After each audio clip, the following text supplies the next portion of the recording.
परम श्रद्धेय पूज्य गुरुदेव के चरणों में कोटि से वंदन।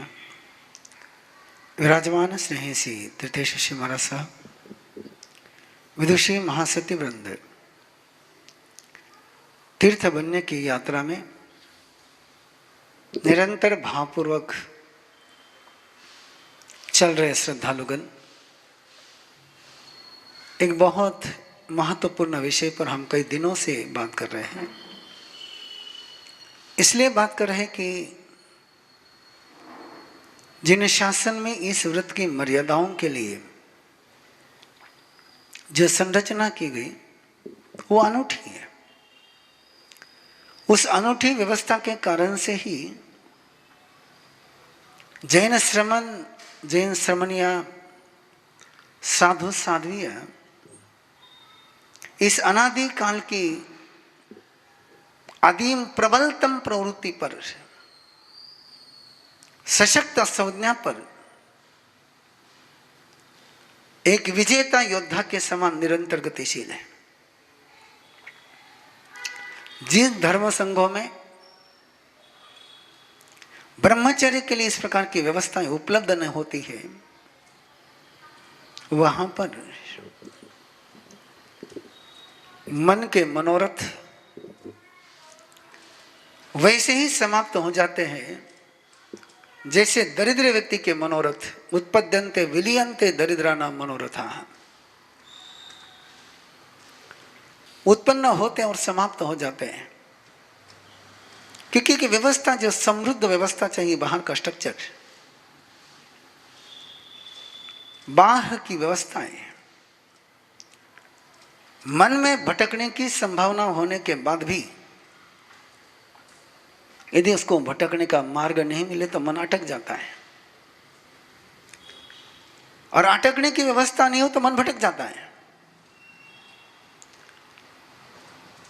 इसलिए कि व्यवस्था बनानी चाहिए कि मन भटकने को तैयार हो तो भी उसको भटकने की व्यवस्था न मिले,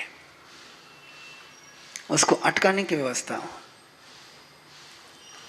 उसको केंद्रित करने की व्यवस्था हो। आस्था भी चाहिए और व्यवस्था भी चाहिए।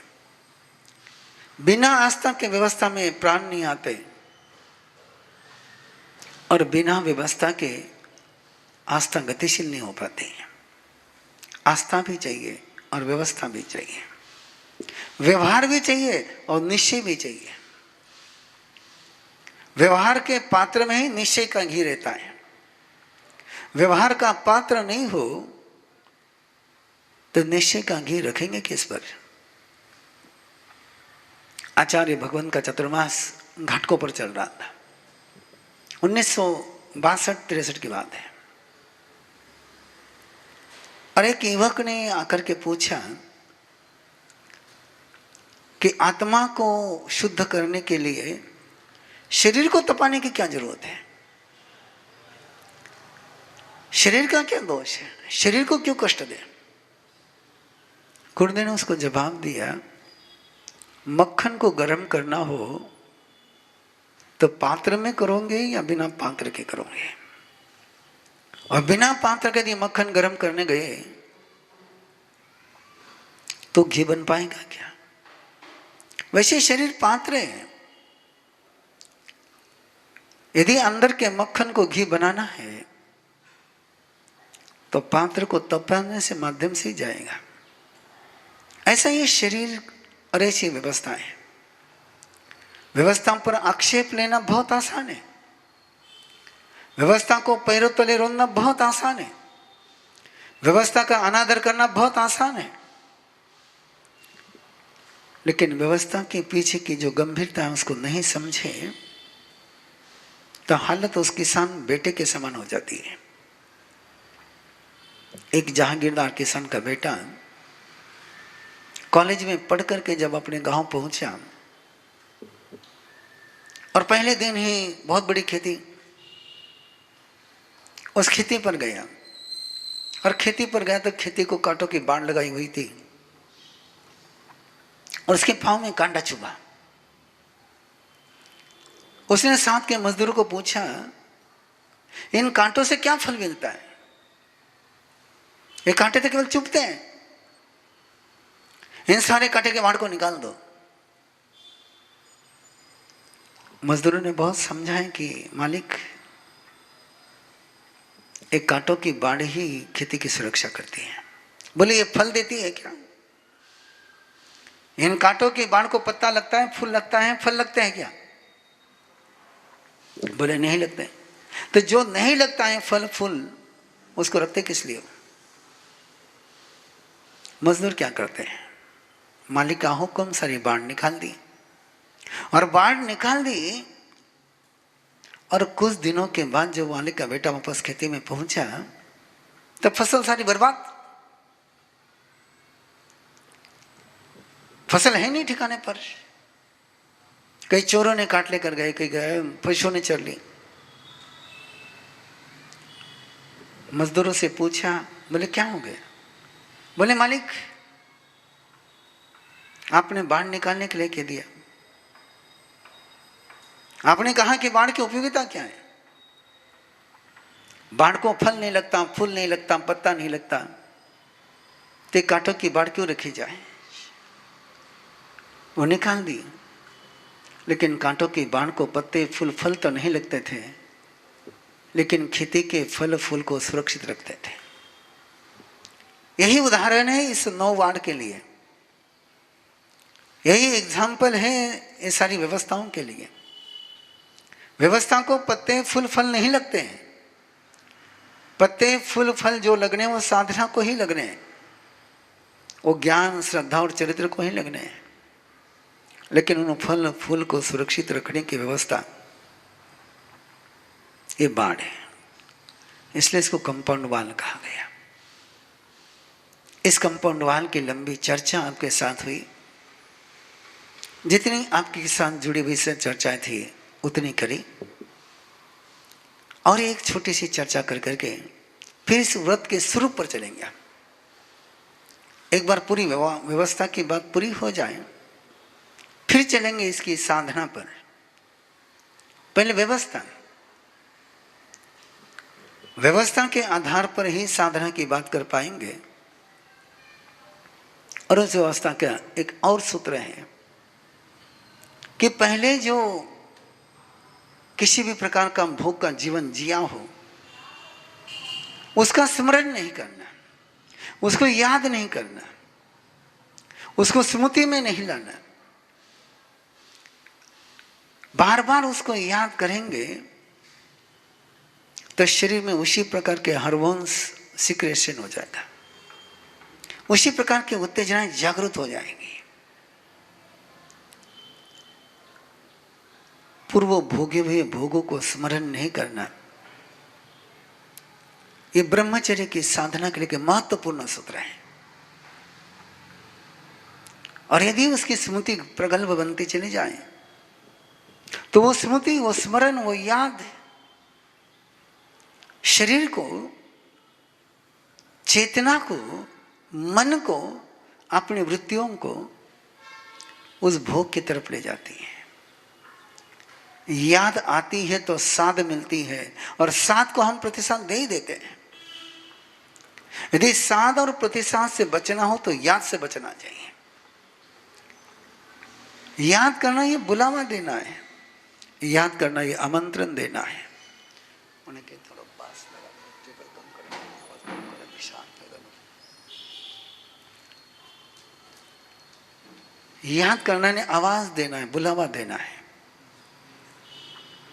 और जब बुलावा देते हैं, जब आमंत्रण देते हैं, तो मेहमान आ ही जाता है।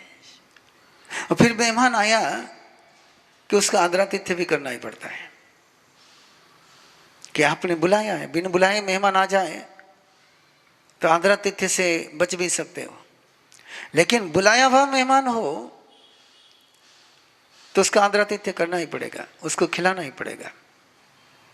इसलिए याद नहीं करना, याद नहीं करना है। और ये सूत्र सब तरफ लागू कर लेना। अपना इंसल्ट हुआ उसको याद नहीं करना, किसी ने गाली दी याद नहीं करनी, कोई अपने साथ बुरा हुआ है उसको याद नहीं करना। जैसे जैसे उसके यादों से बाहर निकलते जाएंगे वैसे वैसे अंतर का मन निर्मल होता जाएगा। यादों के कारण से मन कलुषित हो जाता है। स्मरण ये बहुत खतरनाक होता है।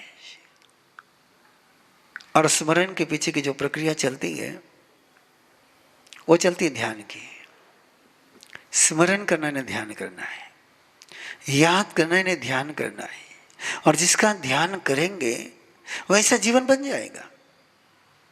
भोग को स्मरण करना है यानी भोग को ध्यान करना है, और भोग को ध्यान करना है यानी भोग का लक्ष्य बनाना है, और भोग को लक्ष्य बनाना इसका मतलब अपने पूरे भविष्य को उसमें डुबो देना है। और यदि भोग का स्मरण नहीं किया,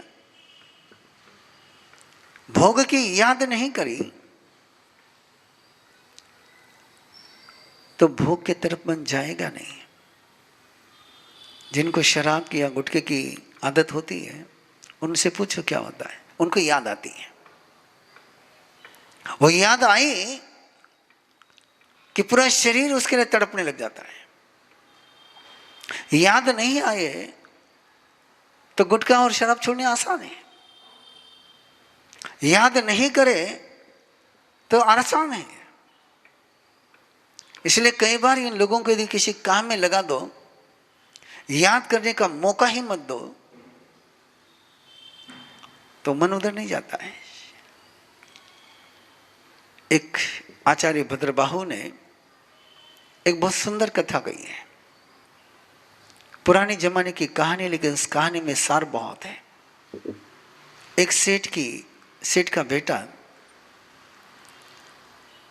व्यापार के लिए विदेश गया और उसकी नवविवाहिता पत्नी घर पर थी।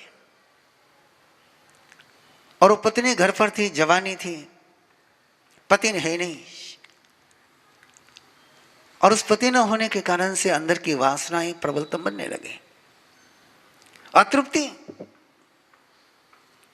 वो छत पर जाती और छत पर से उसने एक पुरुष को देखा। और दूर से उस पुरुष को देखा और उस पुरुष के रूप को देखा, उसके शरीर को देखा। पहले दिन देखा, दूसरे दिन देखा, तीसरे दिन देखा, और मन में भावना प्रबलतम बन गई। उसने अपनी दासी को, नौकरानी को विश्वास में लिया, उसको बताया कि तू कुछ भी कर, किसी भी तरीके से उस पुरुष को रात को ले आ। दासी ने सुना, कोई जवाब नहीं दिया, लेकिन वो बड़ी ईमानदार थी, बड़ी प्रामाणिक थी, बहुत समझदार थी। उसने अपनी मालकिन को कुछ बोला नहीं कि आप क्या सोचती हो, ऐसा आपको नहीं सोचना, कोई उपदेश नहीं दिया उसने जाकर के सेठ से बात करी कि बहुरानी ने आज एक काम कहा है। सेठ भी बहुत समझदार थे। सेठ को पता था कि डांटने से मामला नहीं बनेगा, पाबंदी लगाने से मामला नहीं बनेगा, उलाहना देने से समस्या का समाधान नहीं होगा। सेठ ने दूसरे दिन एक छोटी व्यवस्था कर दी, दानशाला शुरू कर दी। उस दानशाला की सारी व्यवस्था है, भोजन बनाना, भोजन परोसना, भोजन खिलाना, सारा कुछ देखने का काम उस बहू को दे दिया। सुबह से लेकर शाम तक ऐसा उसको काम में व्यस्त कर दिया कि जब वो बिछोने पर जाती तो कब नींद लगती पता ही नहीं चलता था। 6-7 दिन के बाद सेठ ने दासी को कहा कि जाकर के बहुरानी को एक बार पूछ ले क्या उसका मन है। और वो नौकरानी दासी बहुरानी के पास गई और कहे कि सेठानी जी, आपने उस पुरुष की बात करी थी, ले आओ आज। बोले क्या बात करती, मुझे यहां सांस लेने को फुर्सत नहीं, ऐसे थक जाते हो कि बिछाने पर पड़ने के बाद कुछ पता ही नहीं चलता है, याद करने का अवसर ही नहीं मिला है।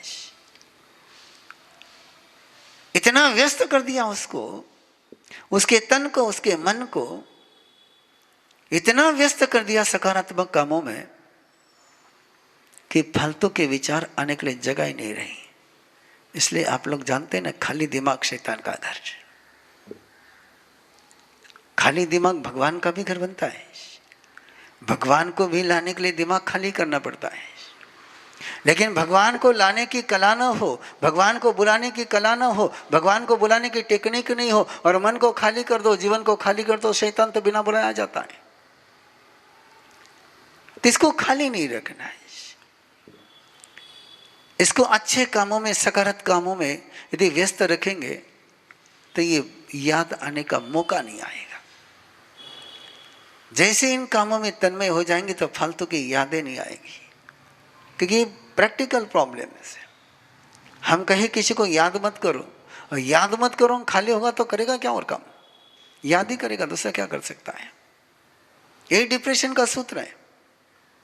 जिसको डिप्रेशन है उसको समझाने की जरूरत नहीं है, उसको खाली मत बैठने दो, उसको कुछ ना कुछ काम में लगाए रखो। जैसे वो सक्रिय हो जाएगा,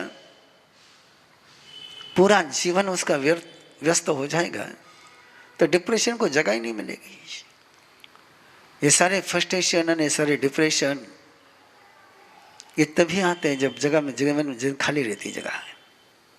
इसलिए भगवान महावीर ने श्रमण के लिए 8 याम श्रम कर, स्वाध्याय वाक्य ध्यान, ध्यान वाक्य स्वाध्याय, ऐसे कंटिन्यू उसकी ऐसी चर्या बना दी कि इसको खाली जगह ही नहीं रखी। और एक खाली जगह रहने के कारण से फिर ये वीडियो गेम चलते हैं, फिर ये मोबाइल चलते हैं, फिर इंटरनेट चलते हैं, फिर मूवी चलती है, कि फालतू का टाइम बचा है ना, उस टाइम को लगाए कहाँ पर?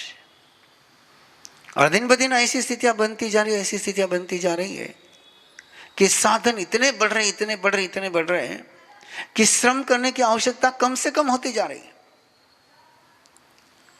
वॉशिंग मशीन आ गई, कपड़े धोने का काम बंद हो गया, पाउडर आ गई, बर्तन घसने में मेहनत कम होने लगी, वो वैक्यूम क्लीनर आ गया, झाड़ू लगाने का काम बच गया, लाइट आ गया तो दिया बत्ती का करने का काम बच गया, और होटल आ गए तो जो चाहिए उसको ऑर्डर दे करके मंगा सकते हैं, तो रसोई बनाने का काम भी बच गया। लेकिन एक काम से फ्री किया, लेकिन बचे हुए समय करना क्या? और वो करने के लिए कुछ बचता नहीं, तो फिर फालतू को उद्योग शुरू हो जाते हैं। इसलिए यदि आप चाहते हो कि अपने घर में फालतू के विचार नहीं चले, फालतू की बातें नहीं चले, तो पूरे घर को निरंतर श्रमशील रखो, निरंतर कार्य में लगाए रखो। जितना वो काम में लगा रहेगा उतने फालतू के उद्योग कम हो जाएंगे, और खाली बैठा रहेगा तो मामले तो मुश्किल हो ही जाएंगे। इसलिए परमात्मा ने जब कहा ये व्यवस्था ऐसी बनाओ, और इसलिए परमात्मा ने पूरी साधु की जो चर्या दी, उस चर्या में सारे सूत्र ऐसे दिए। आइडियल जो जीवन चर्या है साधु की, उसमें तो परमात्मा ने साधु, आइडियल की बात कर रहा हूं, उस आइडियल सिचुएशन पर हम भी नहीं पहुंचे अब तक, लेकिन आइडियल जो सिचुएशन दी हुई है, उस सिचुएशन में केवल 24 घंटे में 3 घंटे ही सोने की व्यवस्था रखी, केवल 1 प्रहर ही सोने की सुविधा दी है। अब 8 प्रहर में यदि 7 प्रहर वो साधना करेगा, तो 1 प्रहर वो नींद में भी जाएगा, तो नींद में भी उसकी साधना चलती ही रहेगी। 21 घंटे 21 आवर्स एक साधक को सक्रिय रहने के लिए कहा, व्यापार में रहने के लिए कहा, कि जिसके कारण से वो 3 घंटे भी नींद में जाएगा तो नींद का समय उसका उस साधना के प्रभाव में ही रहेगा। अब आजकल का आपका साइंस कहता है कि कम से कम 6 घंटे, 7 घंटे, 8 घंटे सोना चाहिए, वो अलग सूत्र लगाते हैं। मैं कई बार पढ़ता हूँ ये सारी रिसर्च रिपोर्ट, कहते कि लंबी सीटिंग नहीं होनी चाहिए, लंबी सीटिंग हो जाएगी हार्ट का प्रॉब्लम हो जाएगा, अब हमने गुरुदेव को देखा है, गुरुदेव जितने सीटिंग, लंबी सीटिंग 8-8 घंटे बैठते थे, लेकिन उनको कोई हार्ट का प्रॉब्लम नहीं हुआ, उनको कोई कोलेस्ट्रॉल का प्रॉब्लम नहीं हुआ, उनको कोई ब्लड प्रेशर का प्रॉब्लम नहीं हुआ, उनको कोई प्रॉब्लम नहीं हुआ। तो सीटिंग के कारण से प्रॉब्लम होता है या सही तरीके से बैठने के नहीं कारण से प्रॉब्लम होता है? ये सूत्र है। इसलिए साइंस जो है उन आम लोगों के आधार पर नियम बनाता है, और आम लोगों के आधार पर जो नियम बनते हैं फिर वो लोग उसी को लगते हैं, फिर सारे आम में ही जाते हैं, फिर स्पेशल बनने का सूत्र ही खो जाता है। ये स्पेशल बनने के सूत्र जैसे जैसे खोते चले गए, वैसे वैसे इंसान ने प्रगति करने का सूत्र छोड़ दिया। तो सूत्र था केवल आज का व्यवस्था का इतना ही था कि पुराने जो सुख भोगे हैं, इंद्रियों का जो भोग किया है, उसकी याद नहीं करनी, उसमें मन को नहीं लगाना है। और उसमें मन को लगाएंगे तो अर्थ ध्यान शुरू हो जाएगा, फिर वो प्राप्ति की कामना तड़पेगी, फिर वो तड़पन आएगी, और एक बार तड़पन अंदर में आ गई, उद्विग्नता शुरू हो गई कि मन भटकना शुरू हो जाता है। मन को भटकने नहीं देना, पहली बात थी इंद्रियों को भटकने नहीं देना। उसके पहले बात थी कि शरीर को भटकने नहीं देना, आती मात्रा में आहार नहीं करना, सरस आहार नहीं करना। इसका उद्देश्य था कि तुम्हारा शरीर ऐसा बने कि भोग का शिकार न हो, भोग का वाहन न बने, विकारों के लिए वो साधन नहीं बने, वो संस्कारों का साधन बने, वो संयम का साधन बने, वो धर्म का साधन बने। ऐसा शरीर को बनाने के लिए कहा गया था कि आहार प्रमाण में कर, सरस आहार मत कर। फिर चित्त के निर्वृत्ति की बात चली थी कि ऐसी कथा मत कर। फिर इंद्रियों की बात आई कि सुनना भी नहीं और देखना भी नहीं। और फिर अब बात है, उसके बाद बात आई थी कि शरीर को सजाना नहीं। और उसके बाद आज आपके पास बात है मन के लिए कैसे परमात्मा ने व्यवस्था करी। देखिए तो सही, पहले शरीर, वातावरण, पर्यावरण, जहाँ भोग का वातावरण है वहाँ रहना नहीं, जहाँ विकार का माहौल है वहाँ रहना नहीं, जहाँ वासना को प्रेरणा मिलती वहाँ रहना नहीं, उत्तेजक वातावरण में रहना नहीं। उत्तेजक वातावरण होगा तो उत्तेजना आएगी। बाजे बजेंगे भोग के तो भोग का नाच चलेगा, बाजे योग के बजेंगे तो योग का नाच चलेगा, बाजे समाधि के बजेंगे तो समाधि चलेगी। जरा सोचो ना, ये वारकरी लोग टाल मृदंग बजाते हैं, अब इस टाल मृदंग के साथ कोई फिल्मी डांस किया जा सकेगा क्या? कर ही नहीं सकते। क्यों? बाजे ऐसे हैं, उनका सारा ताल लय ऐसा है कि उसमें तुम प्रभु का नाम ही ले सकते हो, बाकी कुछ नहीं कर सकते हो।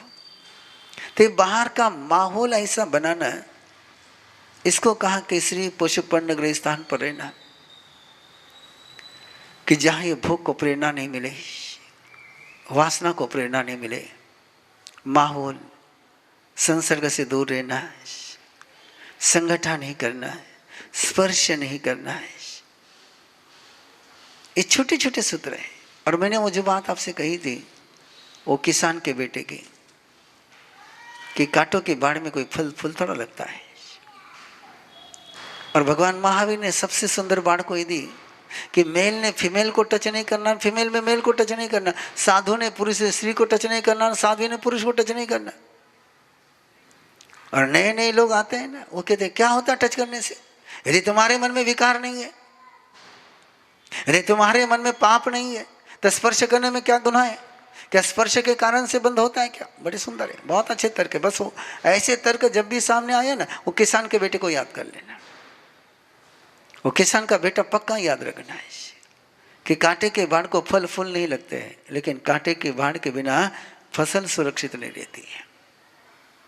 ये जब भी यहाँ पर अपने यहाँ बात चलती है संगठन की कि स्पर्श नहीं करना है, ये स्पर्श नहीं करना ही नहीं, बाढ़ है। अंदर के ब्रह्मचर्य को सुरक्षित करने बाढ़ है। स्पर्श को कोई भोग के फल फूल नहीं लगते और योग के भी फल फूल नहीं लगते। लेकिन अंदर जो फसल आने वाली है उसको सुरक्षित रखना है, तो इस नियम को निभाना ही पड़ेगा। और एक सूत्र दिया परमात्मा ने, बहुत गहरा सूत्र था वो भी, कि जहां फीमेल बैठा है उस जगह पर तुरंत जाकर के मेल ने नहीं बैठना, और जहां मेल बैठ करके उठा है वहां जाकर के फीमेल नहीं बैठना है। जहां पुरुष बैठा हुआ हो वह ब्रह्मचर्य के साधक स्त्री ने नहीं बैठना, और जहां स्त्री बैठी होगी उस आसन पर, उस जगह पर पुरुष ने जाकर के नहीं बैठना। कारण क्या? आप कहेंगे इसमें क्या संगठन भी नहीं हुआ, इसमें स्पर्श भी नहीं हुआ। लेकिन परमात्मा का विज्ञान समझने के लिए बहुत जन्म लगेंगे। वो व्यक्ति वहां से चला गया है, लेकिन वो व्यक्ति वहां जब बैठा था, जहां वो बैठा था वहां उसके वर्ण, गंध, रस, स्पर्श, लेशा, इसके सारे परिणाम, पौद्गलिक परिणाम, उसकी होरा, उसकी लेशा, उससे वो जगह भावित हुई है, प्रभावित हुई है, संस्कारित हुई है। और उस जगह पर बैठेंगे, आराम से समझ सकते हैं। आज तो इस परमात्मा के इस नियम को समझने के लिए तो आज से सबसे अच्छा माहौल है। कोरोना वायरस का कोई पेशेंट कहीं पर हाथ लगा ले और वहां पर आपका हाथ लग गया बाद में, जाहिर है कि आपका कोई कोरोना वायरस के पेशेंट के साथ कांटेक्ट नहीं आया है,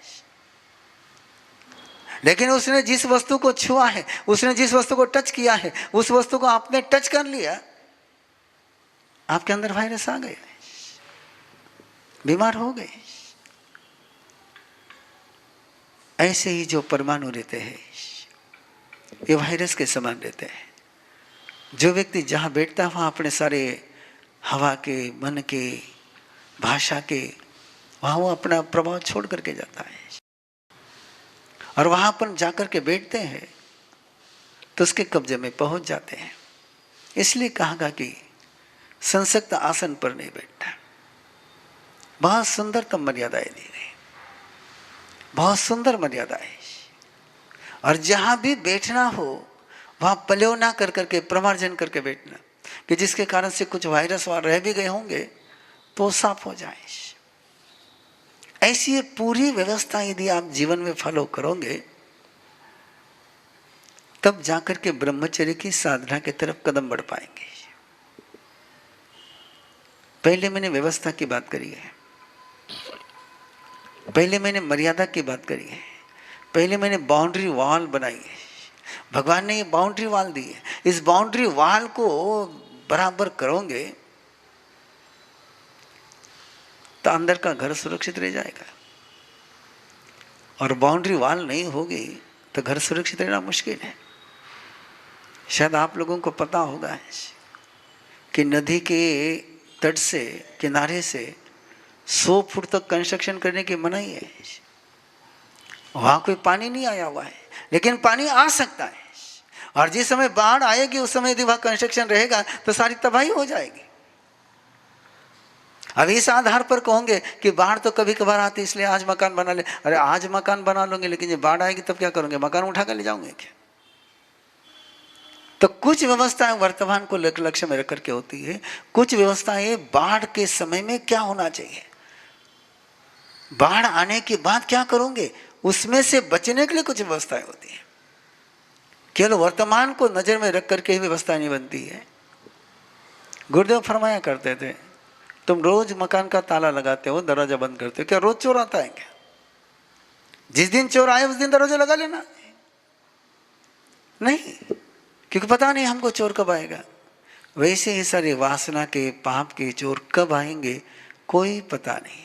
इसलिए दरवाजा हमेशा लगाए रखना। ये व्यवस्था के दरवाजे हैं, और उस व्यवस्था के दरवाजे में आज का दरवाजा आपके पास है कि भोग का स्मरण नहीं करना,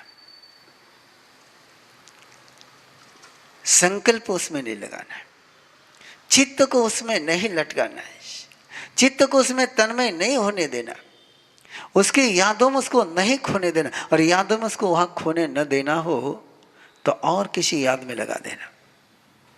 इसलिए थुकड़े याद करो, इसलिए अच्छी बातें याद करो, ज्ञान ध्यान में लगो, मन को एक अलग खिलौना दे दो, मन को आलम्बन तो कुछ न कुछ तो लगेगा ही नहीं, वो आलम्बन उसको सम्यक आलम्बन दे दो, तो मन तो घोड़ा है, इसको जिस रास्ते पर चलाएंगे उस रास्ते पर वो दौड़ेगा। आपने उसको सन्मार्ग पर लगाया तो सन्मार्ग पर दौड़ेगा, उन्मार्ग पर लगाया तो उन्मार्ग पर दौड़ेगा, योग के मार्ग पर लगाया तो उस मार्ग पर दौड़ेगा, भोग के मार्ग पर लगाया तो भोग के मार्ग पर दौड़ेगा। घोड़े ने तो दौड़ना है, घोड़े को दौड़ने से मना नहीं कर सकते आप, घोड़ा तो दौड़ेगा ही दौड़ेगा। आपके हाथ में केवल इतना ही है कि उसको रास्ता सही दे दो दौड़ने का। मन जितना तेजी से चले उतना तेजी से चलने दो, बस उसको रास्ता सही दे दो। और इसलिए कहा गया उमग्गम परिणामी मग्गम व संपवज्जामि, मैं उन्मार्ग को छोड़ता हूं और सन्मार्ग पर चलता हूं, मैं भटकाने वाले रास्ते को छोड़ता हूं और मंजिल पर पहुंचाने वाले रास्ते पर चलता हूं।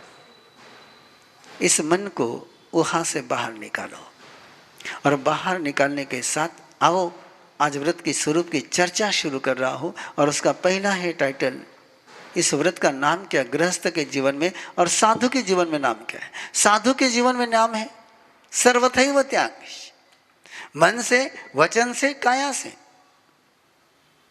द्रव्य क्षेत्र काल भाव से।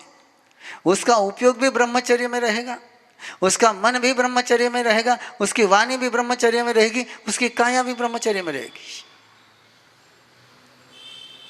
सर्वकाल सार्वभौम। गृहस्थ के लिए कहा गया स्वदार संतोष स्वपति संतोष, परदार पर पुरुष विवर्जन। पहला सूत्र पहले याद रखना, स्वदार स्वपति संतोष, जिसके साथ फेरे लिए हैं उसके साथ सेटिस्फाइड रहना, वहां असंतोष नहीं लाना, वहां अतृप्ति की अनुभूति नहीं करना, वहां संतोष के साथ समाधान के साथ जीना। और समाधान के साथ जीने का अगला सूत्र दिया गया कि परपुरुष और परश्री, इसका विवर्जन, उसका त्याग, दोनों बात एक साथ है। पर का त्याग है और स्व में समाधान है। यहां असमाधान रहा तो पर का त्याग करना मुश्किल जाएगा, और पर का त्याग नहीं किया तो स्वयं के साथ में समाधान में रहना मुश्किल जाएगा। ये दोनों एक ही सिक्के के दो पहलू है, एक ही सिक्के के दो पहलू है, इसमें से एक को स्वीकार करके नहीं रह सकते हैं। और मुझे लगता है आप परिवार के साथ बात कर रहे हैं तो मैं परिवार की बात कर रहा हूं, कम से कम एक बात तो कर सकते हैं हम लोग, करते मैं हर परिसर में करता हूं, हमेशा एक बात की प्रेरणा देते रहता हूं, उत्तराध्यान सत्र में वो प्रेरणा देते रहता हूं। कम से कम आपके बेटे और बेटियों को एक पचखान तो आप दिला सकते हो ना, कि जब तक शादी नहीं होती तब तक ब्रह्मचर्य में रहना, तब तक वासना का सेवन नहीं करना है। और ये पचखान तो बचपन से उनको दिए गए तो कितनी समस्याओं का समाधान हो जाएगा, कितने उलझनों से बाहर आ जाएंगे। मैं डायरेक्ट इसलिए बोल रहा हूं आपसे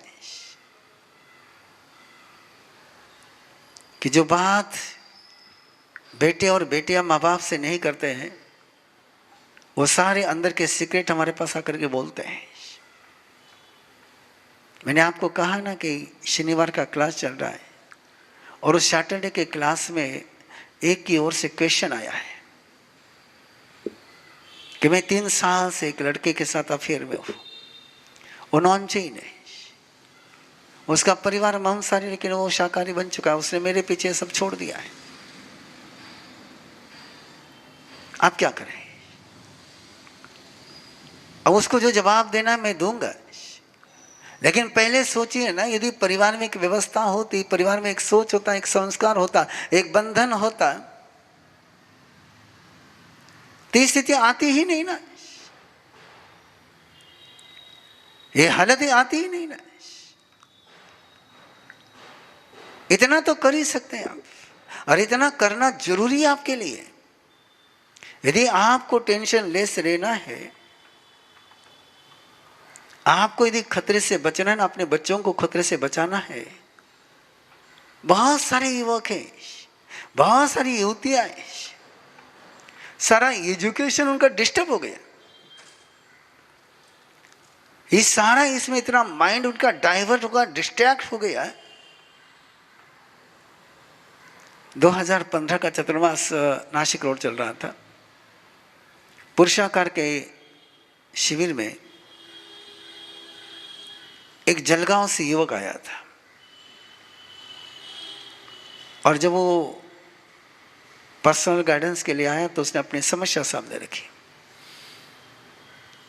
कि 2 बार सीए के एग्जाम दे चुका हूं लेकिन पास नहीं हो रहा हूं, क्या करूं। मैंने कहा क्या कारण। अब 3 दिन की साधना में रहा हुआ था, इसलिए उसकी भावना में निर्मलता आ चुकी, तो उसने समस्या सामने रखी कि जो आदत लगनी नहीं चाहिए थी वो आदत लग गई है, जिस रास्ते पर चलना नहीं चाहिए था उस रास्ते पर चल चुका और उस बैड हैबिट से बाहर नहीं निकल पा रहा हूं, इसलिए शिविर में आया हूं कि इस शिविर में आकर के उससे बाहर निकल जाऊं। और तब से और उसके पहले से मन में सोच चलता रहा है। इसलिए उस साल हमने एक प्रयोग किया गया था कि परिवार के साथ 12 व्रत को स्वीकार किया जाए, नहीं 12 व्रत तो कम से कम 5 अनुव्रत तो स्वीकार किए ही जाए। शायद हो सकता है कि पौषध व्रत के लिए, अतिथि से विवाह व्रत के लिए, सामायिक के लिए, शिक्षा व्रत के लिए, गुण व्रत के लिए आपको दिक्कत जाए, लेकिन 5 अनुव्रत में तो कोई दिक्कत होनी नहीं चाहिए। अनुव्रति तो बनना ही चाहिए और बच्चे को तो अनुव्रति बनाना ही चाहिए, मर्यादा के साथ है ना। आपके लिए तो मर्यादा है समय की, आपको कहा अनकंडीशनल है, आपको तो अपने अनुकूलता से लेना है। तो एक मर्यादा का सूत्र आपके पास पहला सूत्र है कि आपके घर में जो संतति है उस संतति का ऐसा मानस बनाओ, ऐसे संस्कार दो। और ऐसे संस्कार देने के लिए एक काम माँ बाप को करना पड़ेगा कि माँ बाप अपने बच्चों के सामने माँ बाप के रूप में आना चाहिए। हीरो और हीरोइन के रूप में अपने बच्चों के सामने माँ बाप ने आना बंद कर देना चाहिए। यदि वो माँ को हीरोइन के रूप में देखेगी, बाप को हीरो के रूप में देखेगी, तो उसको प्रेरणा कौन सी मिलेगी, उसको प्रोत्साहन कौन सा मिलेगा। आपके बच्चों के लिए सबसे पहले आदर्श कोई है तो माँ बाप है। वो यही सोचते कि माँ बाप इस रास्ते पर चल रहे, इसी रास्ते पर अपने को चलना है, तुम उनके लिए एक मानदंड बन जाते हो, एग्जाम्पल बन जाते हो। और वो एग्जाम्पल आप जैसे बनोगे वैसे उनका जीवन बनेगा। इसलिए आपने पहले एग्जाम्पल से ही बनना चाहिए, एक शालीनता का एग्जाम्पल बनना चाहिए। सती मदालसा का जिक्र आता है। मदालसा ने अपने सारे बेटों को इस प्रकार की लोरियां सुनाई, इस प्रकार की लोरियां सुनाई कि योगी के राह पर बढ़ गए। कल ही बेंगलोर से एक बहन आई, हिम्मत के दांत देते हैं उसके, कि 1.5 साल के बच्चे को अकेले घर पर छोड़ करके आई है और बता रही थी कि 1.5 साल की बच्ची तोतली बोली में पुच्छसनम बोलती है। अब 1.5 साल की बच्ची है, उसकी बड़ी बेटी ने भी पुच्छसनम याद कर लिया। उस बड़ी बेटी की उम्र भी 6-7 साल की है, क्योंकि सारा माहौल उसने ऐसा बना रखा है। याद उसके इसलिए आ रहे कि मदालसा के साथ उसको देख रहा हूं मैं, बड़ी मस्ती से वो तोतली बोली में जो पुच्छसनम बोलती है। और मैंने पूछा तो उसको छोड़कर कैसे आई, बोली मैं उसको पूछ करके आई हूं। 1.5 साल के बच्चे को पूछ कर आई, बोले उसने कहा हमारा सबको जा रहे, बोले वो जा आ जा कर। क्या भावना बना दी उसकी। तो मदालसा अपने बच्चों को झूले में झुला रही थी और उतने में उसके राजा जी आए। और राजा जी आए तो राजा जी थोड़े मूड में थे और जैसे मदालसा से वो प्यार करने लगे तो मदालसा रोक दिया। बोले कौन यहाँ पर, बोले बच्चा है। बोले उसको क्या समझता है, वो तो छोटा है, नादान बच्चा है। बोले नादान है लेकिन आंखें उसकी खुली है, वो देखेगा, इस दृश्य को देखेगा, इस दृश्य को ग्रहण करेगा, और इसको ग्रहण करेगा तो इसको धारण करेगा। इतना विवेक था उस समय। और यही आज का साइंस के राह है, पूरा साइकोलॉजी का है कि 6 महीने के बच्चे, 6 महीने के बच्चे जिनको हम सोचते कि वो कुछ समझते नहीं है, लेकिन वो ग्रहण सारा करते हैं। उनके पास बोले हुए शब्द, उनको किया हुआ स्पर्श, उनके सामने आए हुए दृश्य, वे सारे के सारे उसके अंदर में वैसे के वैसे प्रिंट हो जाते हैं। और वो हुआ प्रिंट उसके पूरे ब्रेन मैप को, उसके पूरे स्ट्रक्चर को लाइफ लॉन्ग कैरेक्टर देता है।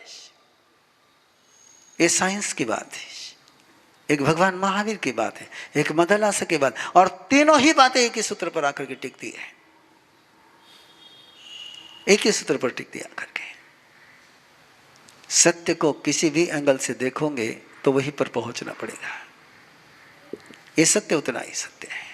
इसलिए अपने घर के बच्चों को एक ऐसा माहौल दो कि उनके मन में भोग के सपने आने के बजाय संयम के सपने आ जाएं, विकारों के सपने आने के बजाय संस्कारों के सपने आ जाएं, भटकने के सपने आने के बजाय सही राह पर चलने के सपने आ जाएं। सपनों से ही तो जिंदगी बनती है, सपनों से ही दुनिया बनती है। पाप के सपने नहीं आए तो पाप जिंदगी में हो नहीं पाएगा, और सपनों में आया हुआ पाप कब जिंदगी में उतर जाएगा पता नहीं चलेगा। इसलिए आपसे आग्रह है कि जो आपके टीनेजर यंगस्टार है, उनसे जरा प्रेम से बात करो। और आप नहीं कर सकते हो तो हमारे पास भेजो, हम बात कर लेते हैं। और टेंशन फ्री रहिए, मैं इनको दीक्षा की बात नहीं करूँगा, बिल्कुल टेंशन मत लो आप। लेकिन कम से कम इस बात के लिए तो उनको एग्री करना ही होगा, उनको संकल्पबद्ध करना ही चाहिए कि जब तक गृहस्थ धर्म की दीक्षा नहीं होती है, जब तक शादी नहीं होती है, तब तक हम ब्रह्मचारी रहेंगे, तब तक की मर्यादा रखनी ही होगी। और तब तक की मर्यादा आपके लिए बहुत टेंशन लेस कर देगी। कब तक आप वॉचमैन बनकर के जीवोगे? और दूसरा आपका जीवन का सूत्र है स्वदार संतोष स्वपति संतोष, पर पुरुष पर स्त्री विवर्जन।